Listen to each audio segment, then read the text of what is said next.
Vinay Prasad is a practicing hematologist-oncologist and associate professor at the University of California, San Francisco in the Department of Epidemiology and Biostatistics, areas of expertise which are directly relevant to our discussion today.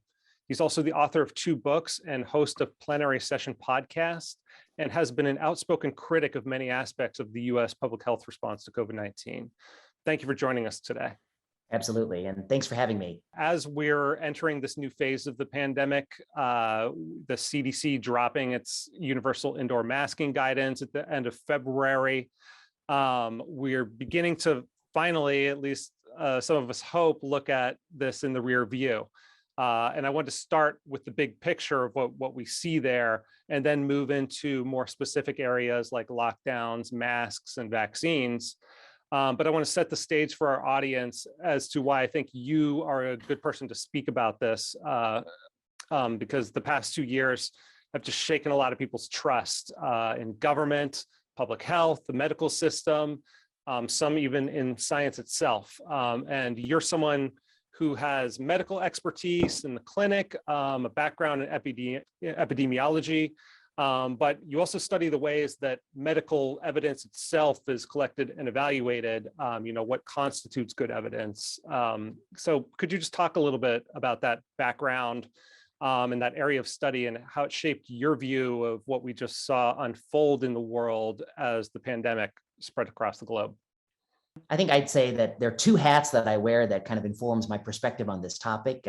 First hat, I think, is the clinical hat. I've been a practicing hem-onc doctor for 7 years now as attending, and I have been practicing throughout the pandemic, seeing patients in person, and that gives you one perspective. And as a hematologist, I'm often consulting on patients with COVID-19 because they can get into a blood clot situation when they have very severe disease.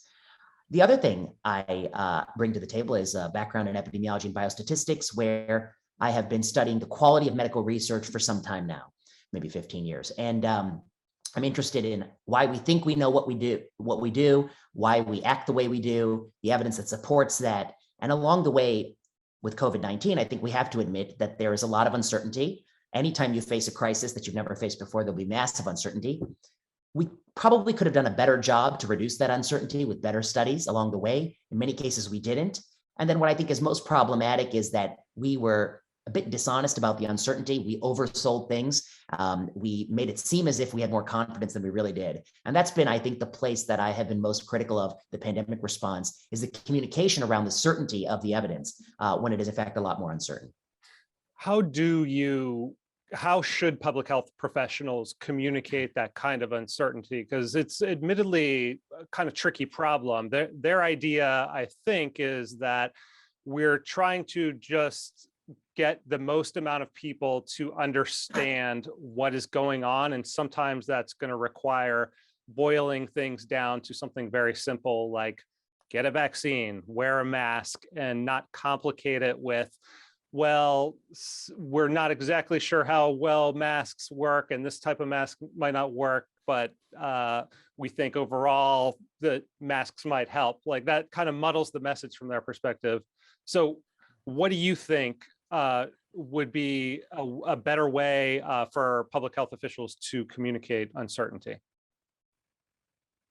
I mean, I think let's just start with scientists and people who study the science of these things. I mean, the scientist's job is not to set policy. The scientist's job is to inform others of what the trade-offs are. If we were to institute this policy, what might we gain? What might we lose? How confident are we about those 2 things? How uncertain are we? What might we do to become more confident? What could we do right now to sort that out? That's the scientist's job. The public health official's job, I think, is to say, knowing what we know now, what's a prudent public health strategy? But the public health official also, I think, has to balance that against what are people willing to accept? What trade-offs are people, what do they want? What do they desire? And finally, I think it's the role of politicians. And politicians, to a large degree, have shaped the public health response. Politicians have oversaw the public health agencies. They've appointed the public health officers who made the pronouncements. Politicians have set a lot of the local rules. And politicians, it's more complicated than just the science. It's science plus values and preferences of the population. What I think is the misstep is that the scientists, they have a policy conclusion in their mind that they want.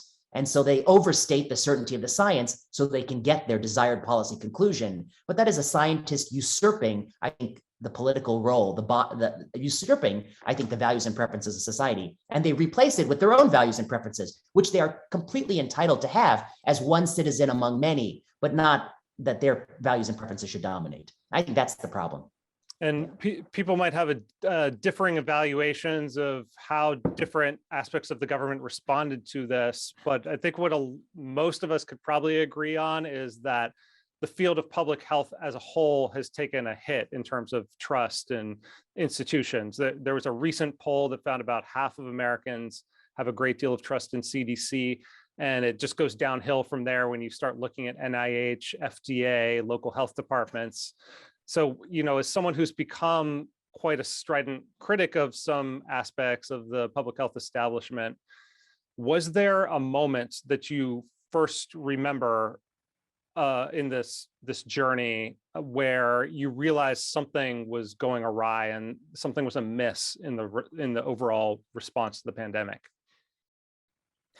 That's a good question. Well, I guess the one thing I want to say is about the trust issue. Trust has declined. I think that's something we all agree on. When I read articles, I think like in the New York Times, for instance, I think they don't have their finger on what's the cause of the loss of trust. I think it's easy for them to say it's the podcasters, it's Joe Rogan, it's YouTube, it's the corners of Facebook.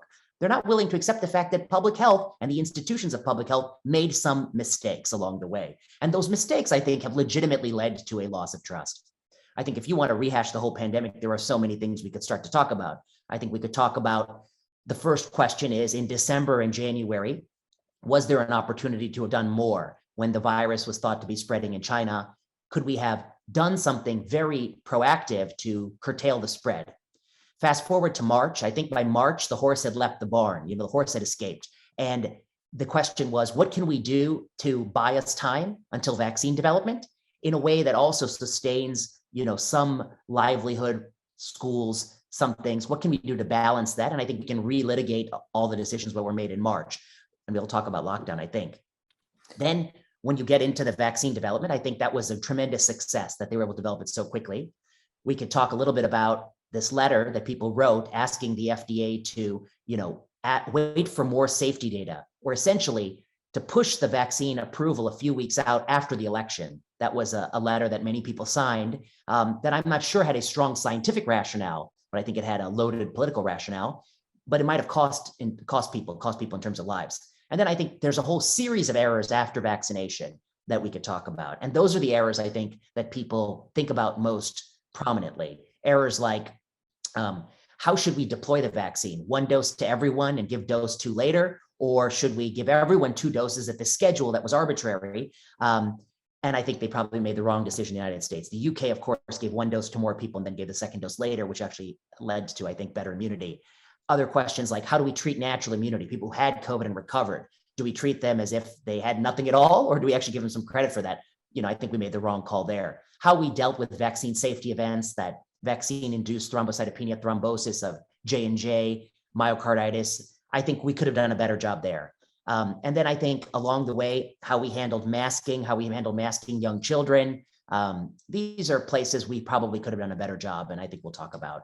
So I would say that many things along the way, but it was death by 1,000 cuts. Yeah, and I mean, masks were and have continued to be one of the most divisive issues throughout all this. I was personally someone who supported the idea, especially early on when it seemed like we didn't know much about the virus. I was always pretty skeptical of the government mandating them. And then by the time vaccines rolled out, I was pretty angry that any government would dare keep mandating them. What was your, journey with masks and just your view of how scientists handled the mask issue? Yeah, so I'll give a plug out to Jacob Russell, who has a piece in Tablet called The Mask Debacle, which I think is the nicest summary of this issue. My view was, I think, probably similar to yours. I think I had followed very closely the literature on community masking prior to the pandemic in early March. And when Fauci went on 60 Minutes the first time and said, we don't know for sure you should wear a mask, you may touch your face, you may, do these compensatory behaviors. I think that reflected what the consensus was in early March, which was the entire pre-existing body of evidence was equivocal or negative about community masking. And that's why the WHO and CDC didn't recommend it initially. They were doing what I think most of the evidence had shown to that point. I think what happened in the next 6 to 8 weeks was a campaign, in part scientific propaganda, in part, I think, well-intentioned, in part precautionary principle. We don't know for sure, but what could it hurt? Why not give something a try? And I actually largely felt the way you felt, which was it was reasonable to give it a shot. Let's do it while we don't know. And we can go from there. This is an unprecedented crisis. But the error, I thought, in my mind was it's always okay to do something without knowing for sure, but you need to simultaneously do the studies that will answer the question. This could have been answered in the summer of 2020. The CDC and NIAID, which is Fauci's division of NIH, they could have easily answered the question within 1 month, 2 months, with a very concerted type of study, which we call a randomized controlled trial we can talk about, that would have answered this question once and for all. But they didn't do the study. So they implemented something and didn't do the study. And then the other problem they had was that they flip-flopped in a short period of time. It doesn't matter what they were saying, and it doesn't matter which direction they went. If they went from, we're telling you to wear a mask, not to, or vice versa, or if it wasn't mask, if it was any other sort of visible symbol, I think people would have had some distrust of the system because the flip-flop was rather rapid. There was no new evidence that occurred in that time. And then the other thing was it took on a political valence. Our former president, he didn't seem to want to wear it that much. And I think people quickly attached that to him. He doesn't want to do it. So if I don't like him, I ought to do it. And it took on this political dimension. And the moment it took that on, it was over. Now the other thing, it's visible. A visible symbol is always going to have a strong importance in a crisis situation. And so it's a marker of who are the good people, the bad people. It became a symbol for virtue, a symbol for political party. And once it took on those dimensions, it was almost impossible to have a conversation about it. Why didn't that study ever happen? Because now we're in this strange situation where children have been asked to be the last ones masked for long periods of time because of school policies, even though everyone pretty much acknowledges they're the lowest risk and everyone 5 and up can get the vaccine if they want it. I interviewed an AAP, American Academy of Pediatrics pediatrician who told me basically, kids are resilient and parents are blowing this out of proportion, but there's not really any good data out there that I've seen on this question about either the efficacy of masks or especially for young children, or the potential trade-offs that they might cost, especially if, at young ages where they're still developing. Why do you think these questions just were never investigated more thoroughly? Yeah, that's a great question. So, first, let's just say the facts of the situation. One fact, the World Health Organization advises against masking kids under the age of 6. The World Health Organization advises only selectively masking kids under the age of 12. Places like the United Kingdom, they never coercively mask kids under the age of 12. That wasn't their policy, and many of the Nordic nations were very reluctant to mask young children. And throughout Europe, I'm not sure of any place that masked under the age of 6. Meanwhile, in the United States, our American Academy of Pediatrics and CDC mask from 2 and above. And I just saw in Portland, they have some production of a play where 1-year-olds are asked to mask. I just saw somebody tweet that. So we in America, like a lot of ways, we like to do things bigger and better than other places. And so they want to mask 6, we'll take it down to 2. But I think it's kind of problematic. It's problematic for a number of reasons. One, there's just no evidence. There's not good evidence in children at all. I think there's certainly not good evidence in very young kids. And by evidence, I mean evidence that it actually slows the spread of the disease. The type of mask that I see kids wearing when I look around town is largely a cloth mask. And that's a mask that we do now have randomized controlled trial data from Bangladesh from. And that type of mask actually didn't appear to work at all in Bangladesh in adults who can comply.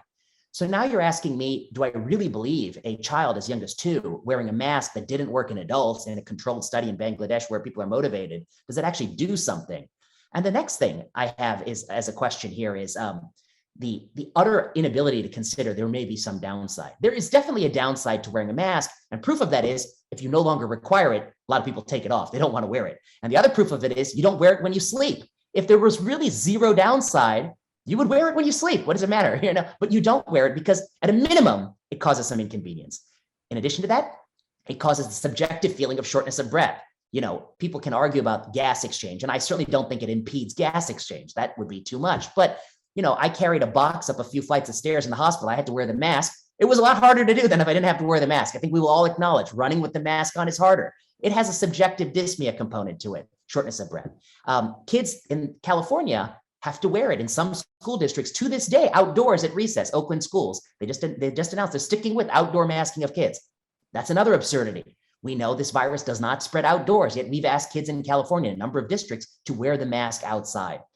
So what do I think is going on here and why? And then the last thing, we didn't do any good studies. We didn't do cluster randomized trials, which would have answered this question once and for all. And instead, we have study after study that is inadequate. I think right now, people are still in a very strong emotional place about masking. So they are not thinking about this issue clearly. And I think they're downplaying the potential downsides, and they have an irrational sense of how much this works.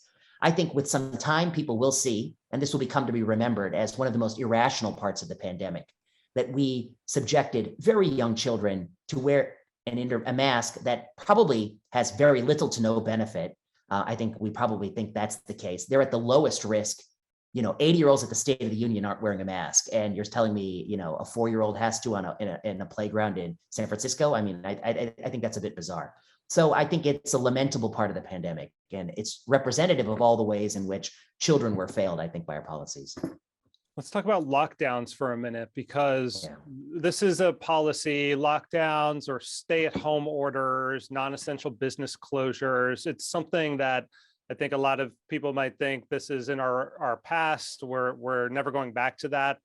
But at the same time, if another viral respiratory pandemic comes around, or some other variants, like it does not seem totally implausible that there would be a renewed push for that sort of thing.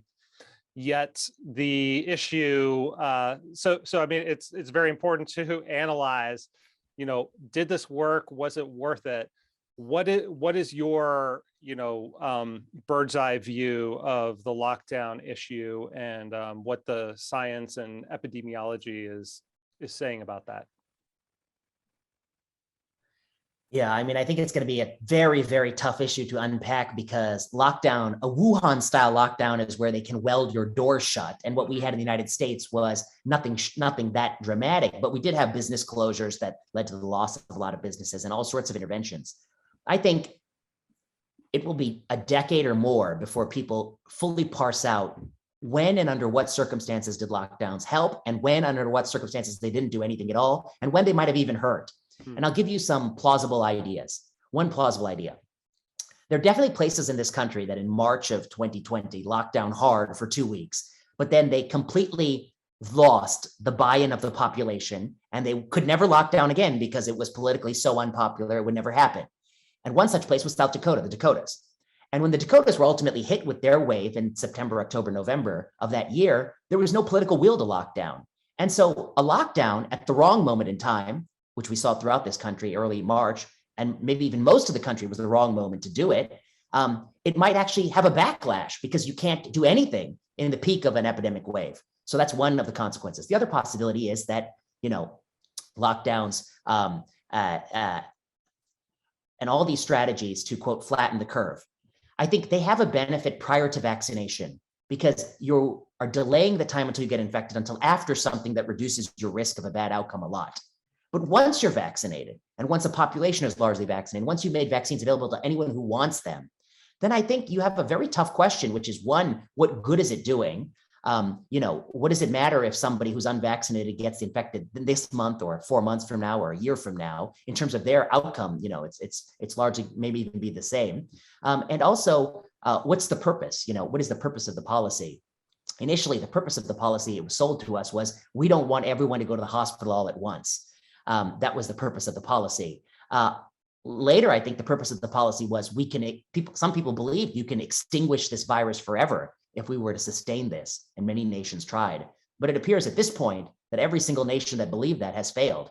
Hong Kong has failed, South Korea has failed, even these island nations that were lucky to have placed themselves in the middle of the ocean, even they have failed. I mean, that the lockdown could not keep the virus away forever. Eradication was never possible. And so I think, I like to say the analogy for lockdown is bloodletting. lockdown is a medieval treatment for a disease like bloodletting. Mm-hmm. And some people say, well, bloodletting doesn't work. But actually, there were a couple conditions that bloodletting works. Actually, hemochromatosis, we still bloodlet to this day for that rare condition, but it doesn't work for most conditions. But we use lockdown for everything. All places are the same. I suspect history will find it may have worked in very narrow places that were getting hit with an epidemic wave, may have had some benefit, but largely it was probably used inappropriately, like bloodletting. If this is going to take a decade or more to figure out, what should we do in the meantime? I mean, what if there are more variants, or there is some other virus that gets out and spreads around the world? What would be a prudent way to think about this policy, specifically how it was implemented here in the United States in the form of these stay-at-home orders, closing non-essential businesses? That's a great question. So here's what I would say. Lockdown is also, it's not like an aspirin. The same aspirin you took last year is the same aspirin you take this year. Mm-hmm. Lockdown is a policy that depends on how people react to it. So you had one good bite at the apple in March. When you did the first lockdown, people are going to take it very seriously and abide by it. I think at this point, if you do a lockdown in this country, based on where the population is, you're not going to achieve much change in behavior at all. There are a lot of people that are going to be very angry with you. So I guess what I'm trying to say is, I think this country, for the most of this country, we have lost the political will to ever do it again in the short term. I think it will backfire tremendously. And that's because it's not an aspirin. It's not this kind of, standardized intervention. It depends on how people react. I think most of the places in this country, I'm from Indiana originally, places like Indiana, you can never lock down again for probably, you might be able to do it 25 years from now when people have forgotten what it was like. But I think it's not even tenable. It's politically off the table. So they have to think of something they can do short of that, because that's an untenable solution. That's just my honest view of where people are. Yeah, I mean, that makes sense to me. And probably one of the most controversial areas to be dipping into right now is that of the vaccines. There's fairly clear evidence at this point that they're highly protective against hospitalization and death from COVID, especially in the older, more vulnerable populations. But you have questioned at least two aspects, or well, actually three: mandates, their necessity for young children, and their booster policy. So let's take those one at a time. When it comes to mandates, what are some of the major harms you've seen result from kind of overly broad vaccine mandates?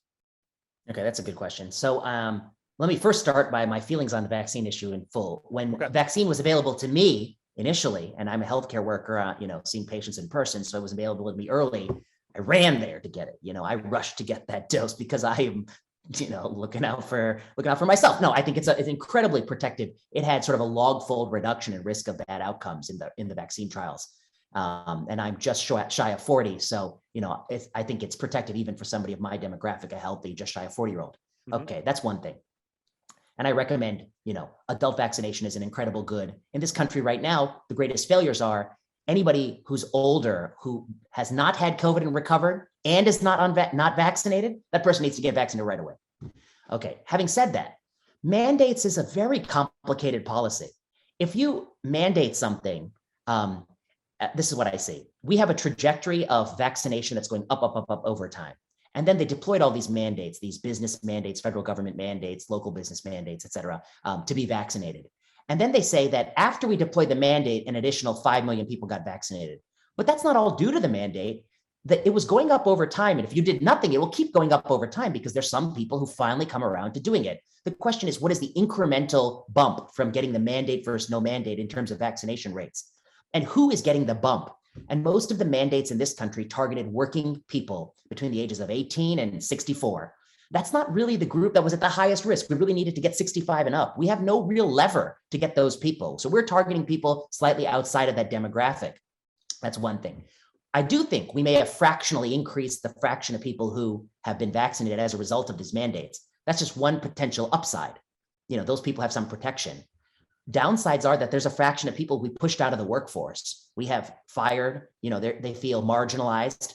Their health matters as well. What happens to their health, how they vote in future elections, how they spend their time. And the next issue, I think, is political polarization. There may be some people who are turned off on vaccines because of these mandates. And then the next issue is how many times you get to mandate something before you lose that power to sort of push people in that way. I think we may be feeling that now. I doubt there will be any further booster mandates at a federal level, because I think there will be a stronger and stronger backlash against that kind of force. So what do I think about mandates is people who look at the glass and they say, well, it was slightly higher rate of vaccination than it otherwise would be, so it worked. That's not the right way to think about it. What about all the negative externalities? I'll give you one negative externality. Some states right now are trying to strip away routine childhood immunization mandates. And some places are even thinking that there may be a backlash against routine childhood immunization. So in an effort to get, a 24-year-old IT worker in a company, vaccinated, if you lose a bunch of kids who are coming up and getting MMR vaccines, you might have done a net disservice. There's no analysis to date that has really taken into account the full extent of mandates. I'm skeptical of them. I think America is not the kind of country that responds well to strong arm tactics like that. If they should be used only with overwhelming certainty that there's a net benefit. I don't think we had that. The boosters. Then we went ahead and mandated boosters, and a lot of colleges mandated boosters. That was, I think, a grievous error. They're mandating boosters on a population that is largely 18 to 26, extremely low risk of bad outcomes, particularly after they've had 2 doses of the primary vaccination series. Many of them also had Omicron, because these are young kids who are out about in life, living their lives. You mean to tell me that you're going to vaccinate a 26-year-old who had 2 doses and an Omicron, and if they don't, they'll be disenrolled from their school? That is a terrible policy idea, because you're going to make a lot of people angry, a lot of people resentful, and you may not accomplish any health benefit at all, because I'm not clear that the vaccinating that age group has a benefit to them. Vaccinating to stay in public school is a proposal that a lot of people are floating. I think it's a terrible idea, just for one reason. Kids have been deprived of education for over a year. They're facing catastrophic losses in terms of education, which will lead to life outcomes like living longer.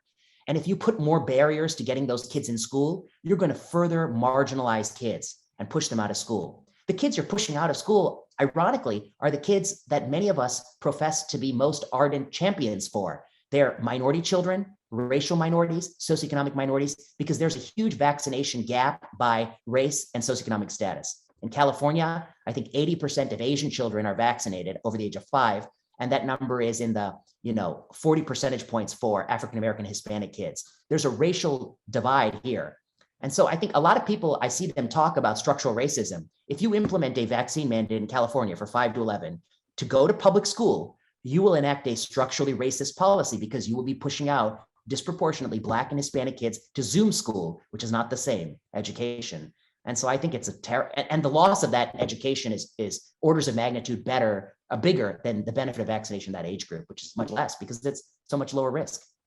But the argument you often hear from vaccine mandate proponents is that this is something that needs to be done for the greater good, because the nature of vaccines is that the more people who are vaccinated, the more likely you're gonna crush the curve, stop community spread. And vaccines are extremely low risk, even for younger people. So, everyone's just gotta do it, and it's not that big a cost. It's just the right thing to do to bring this pandemic to an end. Okay, so a couple of points there. One, I actually do agree that, as much as we talk about risks, the risks of the vaccine are overall low. I mean, we're talking about 1 in tens of thousands, even for the highest risk myocarditis. I mean, they're overall low, sure. But I think people have a lot of fallacies built into their thinking. Number one, if you vaccinated every single person in this country, even down from newborns to every single person, this virus is not going away. The virus is going to continue to circulate for 1,000 years, 10,000 years. It's never going to go away. I think that's a fallacy people have. The vaccines, although good at protecting you against severe disease, and that's proportionate to your risk factors and age, they are unable to stop transmission. They have diminishing vaccine effectiveness. You will eventually have breakthrough. You will likely have more than one breakthrough in your life. You'll have an Omicron this year, and 5 years from now, another one, and 7 years from now, another one. And this virus will be one of the many circulating coronaviruses and many circulating respiratory viruses. So getting rid of this virus forever is not a possibility. If you use mandates in very young ages, you're not going to increase the fraction of these kids getting, right now, I think we're at like 30, 40% of these kids have been vaccinated because that's the most interest. I think there'll be a lot of kids that you end up pushing out of school that don't comply with the intervention. Are you willing to bear that harm? I mean, what we're talking about is a generation of children mired in poverty. I mean, potentially their educational outcomes halted. They're not graduating college. They're dropping out. There's going to be crime as a result of that, political polarization, destabilization of society. It can be catastrophic bad outcomes from that. All to increase the fraction by a few percentage points, which is not going to stop transmission anyway. And even though I would say it is true, the risks to kids are rather low, the potential benefits to kids are also rather low as well. That's why nations like Sweden have decided for the time being, they're not going to vaccinate kids between the ages of 5 and 11. And so I guess what I would say is that when you use the brute force of government and policy to enact mandates, you really need a very high bar that the benefits of what you're doing are not outweighed by the harms. And you can't just look at the thing you care, vaccine rate. You got to look at all of society. And I truly think that policy, if you apply that policy across America, it would be catastrophic. If anything, the more people even hear about it, they may be less likely to vaccinate kids of that age group. I mean, it may be backfiring at that level. And so I think that the idea it'll protect another person is incorrect. If an older person wants to be protected, they can get the vaccine right now. They don't need a 5-year-old to get it on their behalf. And that's what Sweden says. Yeah, you are criticizing both the backlash that these kinds of aggressive government actions spur, and also generally the one-size-fits-all public health approach. It seems to be, simplifying the message. It comes from a desire not to confuse people, like we mentioned before. It's just easier if everyone just here's a simple message, and it's not, if you're in this age group, do that. If you're in this demographic, do that. But now part of the problem that I see is with digital media, there are all these different competing voices out there, and the ability for people to easily read the rationale behind all this. So how would you like to see public health better adapt to that 21st century reality? I mean, I actually think that at every moment in human history, there will always be some people out there saying something that's not quite right. There's going to be somebody there saying cell phone towers caused COVID, and somebody saying that the vaccine, it gave me this pimple here on my chin, and whatever. People are always going to have some kind of thing.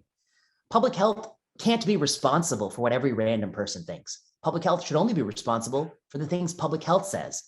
And public health has to be, I think, nearly unimpeachable to have validity. It can't say things that are wrong. It can't have naked contradictions.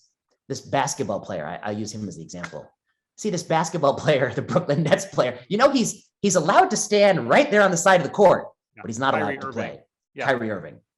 He's allowed to play in another city. He's not allowed to play in his city. If an unvaccinated person comes to his city, they are allowed to play, even though he's not allowed to play. What are they thinking by having this policy? I mean, look, they want to encourage him to be vaccinated. Sure, I think that's their goal. Would I be putting the squeeze on a 29-year-old NBA player? Is that the place where I think it's warranted? No. Go to the nursing homes and boost all the people in nursing homes. That's a huge vulnerability for the next epidemic wave. It's not Kyrie Irvings of the world, people who can play elite professional sports and are under the age of 30. That's not where you need to be spending your political capital on. Meanwhile, you've created a policy that anyone with any amount of education can see is patently absurd. It's contradictory. It makes no sense. It looks like abuse of power. And that's going to undermine credibility in public health so greatly that you're going to have no credibility for all the other issues you want to fight on. This is not the one issue in our lives. There's so many issues that we care about and want to fight about. They'll have no credibility for that. So your point about this one size fits all, I think people are smart. And I think one of the mistakes we make is to say, well, I think one of the things is our policy is already not one size fits all. Johnson & Johnson was initially 1 dose. mRNA is 2 doses. Pfizer is 21 days apart. Moderna is 28 days apart. Pfizer is 30 micrograms. Moderna is 100 micrograms. Moderna's booster is 50 micrograms. Pfizer's booster is 30 micrograms. Everything is different. Everything is different. People figure it out. People can figure out that, okay, this is a higher dose. Maybe that's why Moderna has better, all these things people figure out. It's not so hard to add to that complexity and say, if you've had natural immunity, we're going to count that as a vaccine equivalent, as other countries do. Or we're going to give, or you don't have to have a booster if you've just had an Omicron, you're a college kid. Or we're not going to enforce booster requirements on 20-year-olds. We're going to try to go after the people who are at high risk and will benefit from boosters. It's not that much harder. And so I disagree with the notion that they're doing this to make it simple. I think they're doing this because, I don't think they're malicious, actually. And I don't think it's a big conspiracy. I think they're doing it for the simple reason people do things like that the incompetence and anxiety. Although the people in these positions have great careers, they haven't had long careers in the CDC. The CDC director didn't work at the CDC a long time. They haven't had long careers in national policy. They've never been in this situation in the limelight. They've never had to think through these kinds of very complex decisions. And they can easily be swayed by groupthink, especially in a climate where we want to cancel anyone who disagrees with us. And so they are making some bad decisions. Somebody needs to pierce their bubble and give them some clue. The only way for public health to have credibility is to be almost 100% correct in their proclamations and to use mandates only when they really know for sure. And I think they've abused that power. Speaking of cancellations, have you faced anything like that? I know that a lot of people in the medical field who have spoken out against some of these policies, criticized aspects of the public health establishment, have faced consequences, at the very least, having their content taken down by platforms, in more serious cases, getting, either a stern letter from their employer or even termination of employment. Have you faced anything like that? And can you just talk generally about the climate within the health industry? Yeah, so I guess I will say that I personally haven't faced too much that I think is out of bounds. But let me separate two things. I think there are acts of censorship that are wrong, counterproductive, and harmful. I don't think any of my content has been censored, but there are other people who I've seen who's had their content censored that I'm concerned about. Marty Macri had a piece in Wall Street Journal about herd immunity. I'm not sure I entirely agreed with that piece, but it's in the Wall Street Journal and it's by a respected doctor. It's posted on Facebook and they label it misleading. That's inappropriate. I mean, it's not Facebook's job to use the power of their platform to literally label it, de-throttle it so people cannot share it as much. That's an abuse of their power. This was vetted by the editors of Wall Street Journal. You have a problem with it, you can submit a commentary to Wall Street Journal. John Ioannidis, who's a very thoughtful scientist, he had a video early in the pandemic taken down. I don't even know if I should say what he said, because I actually thought it was a very broad kind of general statement about a ballpark, which can be interpreted different ways, but I think they seized upon that to take it down. I think that was inappropriate. They need to let that content stand. I don't think any of my content has been labeled. I want to talk a little bit about how they label. I investigated how Facebook labels. They use a third-party website. They don't have a lot of quality control and they don't have a lot of standards. It's not clear how they're doing it, but in some examples I found they have picked someone to fact check an article who earlier that day or earlier that week has already tweeted that they don't like that article. That's very problematic. That's like picking a juror in a case that already has been, out there in the street corner shouting, he's guilty, he's guilty. I mean, they may even be looking for such a person to fact check the articles. So I don't think that's impartial. So we have a huge problem with that kind of censoring. Then the second thing is the thing that I have faced, which is, people will say very, I think, nasty things in an effort to want to silence you. They don't always silence people like me who are an associate professor or people who are full professors, but they will silence all the junior people. I mean, a junior person does not want to be name called, et cetera. One of the interesting things I've observed is that,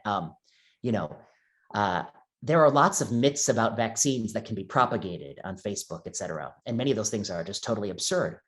Some of the people who combat those absurd myths, they have their own myths that they like to propagate. So one myth I was reading about myself is that, Vinay Prasad, he doesn't run clinic, he doesn't see patients. And that spread like wildfire in, the group of people who disagree with me. But look how interesting that is. It's factually untrue. I mean, you can go to clinic and see me, they're working. And, my fellow said, for a guy who doesn't see patients, you work a lot. And I say, yeah, okay.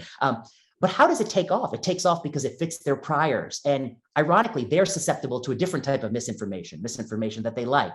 And I've heard all sorts of, things about what's the motivation, blah, blah. My motivation is I care about truth. And my evidence is the same. I'm the same person I was 5 years ago as today. I'm a political liberal, actually. Yeah, so it's not a political thing. I'm on the other side of the spectrum, but I think, the liberal side has made a lot of more pandemic errors. So I think that's the kind of demonization that actually is chilling for speech going. if there is that chilling effect going on within the kind of medical establishment, or you mentioned younger up and coming people are maybe less likely to go against the herd in some ways, what would your advice be to people in that field who see something that is not making sense, but they're afraid of the professional repercussions?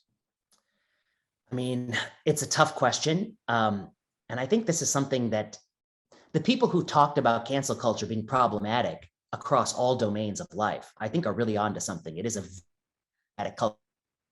It has a lot of commonalities. I mean, no matter where it's used, the commonality is one, it's always moralizing. It's not just that that person is wrong, they're a bad person, and people who think like that are bad, and they're the evil ones, and we're the good ones. And it's very sort of black and white. And that's not how life is. Life is not black and white. We're all gray, shades of gray, and life is nuanced and complex. And people who disagree with you are often good people. They just have different ways to look at issues. And that's one. Two, they don't want to hear what the other person is saying.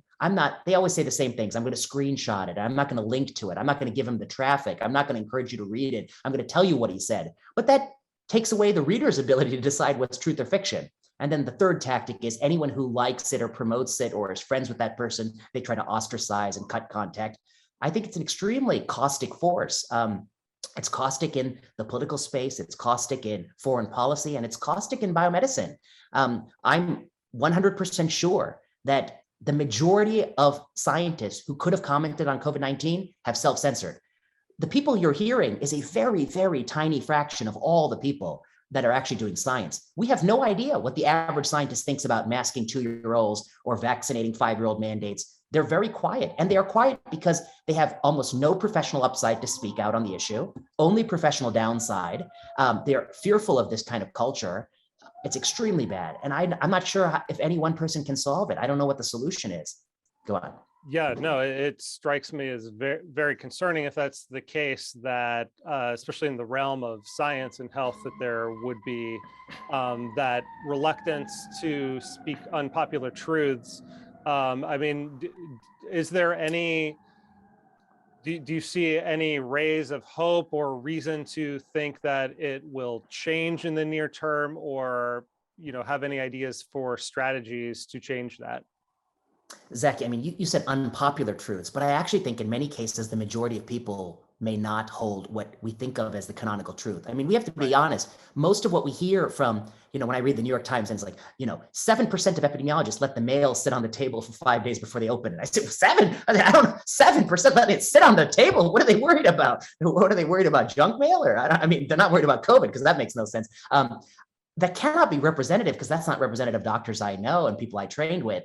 I suspect that what we have is a highly distorted perception, particularly around masking kids, vaccinating the young, all these kinds of issues where the trade-offs are very uncertain. I think there's a lot more variety of opinion, and the true opinion is different than Twitter. Just like Twitter has a strong social political leaning that's not where the average American is, I suspect on the COVIDian spectrum, they're also far from the mainstream. But what I would say that people should do is, one, I think people who have opinions on this issue, who work on this issue, and I've done a video on this, there are lots of people who study early life course development, and they study socioeconomics, and they study disparities. Mm-hmm. If you are silent on school closure and these kinds of issues, masking kids and these issues, this is the greatest issue in your career, in your lifetime. It's going to be 1,000 times, 10,000 times more impactful, this issue, school closure, than everything you do in the rest of your career. If you're in this business because you want to make a difference, this is the issue. This is the issue to make a difference on. It's not 5 years from now and some program you want to run to pre-K. It's this issue. We close schools for 18 months for these kids. That is the greatest generational catastrophe that's happened.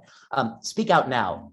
Don't save it for the future. The next thing I think is the academy is a broken place. I mean, we're all chasing grant funding and money and all these things. And there needs to be a way to kind of protect people and have people free to think and pursue intellectual pursuits, free from retribution and free from this kind of culture. And then I think, the simplest thing that the average person should do is just not participate in this kind of cancel culture. Don't egg it on, don't look at it and just ignore it. I don't even think it should be, sometimes we even talk too much about it. They should just be left to be ignored because they're saying crazy things. They're trivial, I think. Yeah, last couple questions to wrap up here. With the situation that we find ourselves in, with the degraded trust in our institutions, the problems that you've identified, it leaves, from a patient's perspective, it leaves them kind of a lot of people bewildered.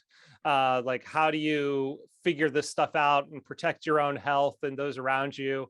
In some sense, it's just easier to trust Fauci or whoever, because even though there might be some bad incentives there in the health establishment, there's certainly a lot of bad actors out there spreading bad information that could harm you.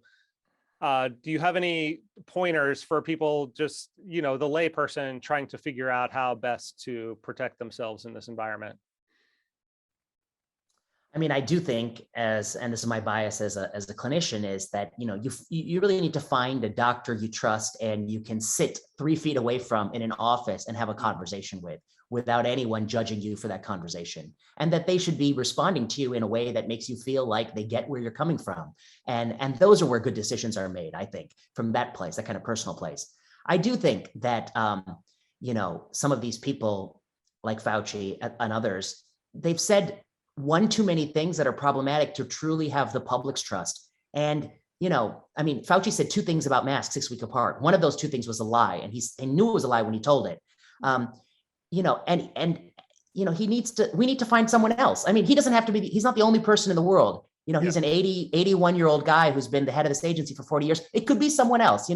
It's okay. He did a good job. I commend him for it. I'm a fan of him, actually, from a long time, but he doesn't have to be the voice of this for the next 5 years. Sometimes you need a new spokesperson, you need a new press secretary to regain credibility.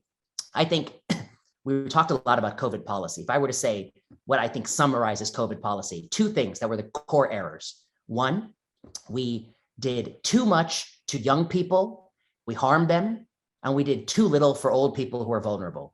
That was one core error. And then the other core error was we used coercive power too much mandate, lockdown, these coercive state power, and we didn't use resources and empower people to make choices and protect them and give them some options, but let them trust that they will make the right choices. We used power and coercion and restriction, the brute force of government, and we focused on the young people. And those aren't the people who face the risk. This virus, we knew early on, the risk for an 88-year-old, it's not 100 times more than an 8-year-old. It's 8,700 times more.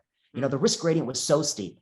And yet we could not leverage that for 2 years of pandemic. We've never leveraged that you could do more for a person who needs more and less for the young kids on the playground. And that to me is a great failure. And that's how history will judge this pandemic, I think.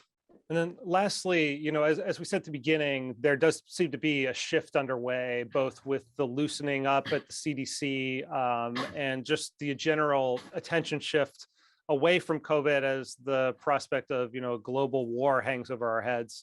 But it still does seem like some of the questionable guidance is just hanging there in the air, like some sort of haze. For instance, the CDC is not abandoning universal masking altogether. It's in fact recommending it be implemented in places it defines as high community transmission, which takes into account not just the presence of the virus, but hospital capacity. What beliefs that have been spread by the public health establishment most urgently do you think needs to be cleared up in the near term for us not to do more lasting harm or backslide into unnecessary COVID restrictions if there's another upsurge of the virus? Yeah, that's a good question. So I do think that there will be another upsurge of the virus. I mean, tests are now, everyone's cupboard is brimming with tests, and the vaccine does not protect you from symptomatic infection forever. So there will be an upsurge in the virus. And I unfortunately think that as the cases go up and start to take off, irrationality goes. I mean, irrationality is tied to looking at that graph. It makes people act crazy, and people will reflexively reach for, the moment the cases start to go up, they say, why are these 5-year-olds not masking enough? They just mask those 5-year-olds. They're going to reach for the tools that they know, throwing the masks on kids and potentially business closures. I think it's a big problem. I mean, the CDC's masking guidance is flawed in a number of ways, but one simple way is that right now we know that if you want to protect yourself, you can wear an N95 mask. You don't need me to wear a cloth mask to make it, and I'm not sure it will marginally improve you wearing the N95. I think we need to have those kinds of policy shifts that We need to make it less about what someone else is doing and more about what you want to do for yourself based on your own set of sort of risk tolerance, et cetera. I think we got to focus more on old people, not young people. And I still think there's a role to kind of study some of these things in a way they haven't done to date. But I actually do worry that there will be another upsurge in restrictions, et cetera. That's the tool. It won't be deployed equally. Places like San Francisco, they're going to be the first to pull the trigger on it. A place like San Francisco, maybe business closure is still not off the table. I think they've had a huge exodus. People have left the city. They do it one more time, they're going to get a lot more people leaving.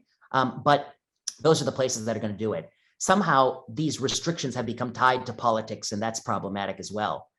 So I think we're not out of the woods yet in terms of both the virus, but also the way in which we respond to the virus. And I think both have been problematic this time. Well, Vinay Prasad, thank you for talking through this with me. I hope that some of these messages get through to the policymakers who need to hear it and initiate that shift so that when we get the upsurge, maybe we can decouple from the irrationalities a little bit. Thanks so much.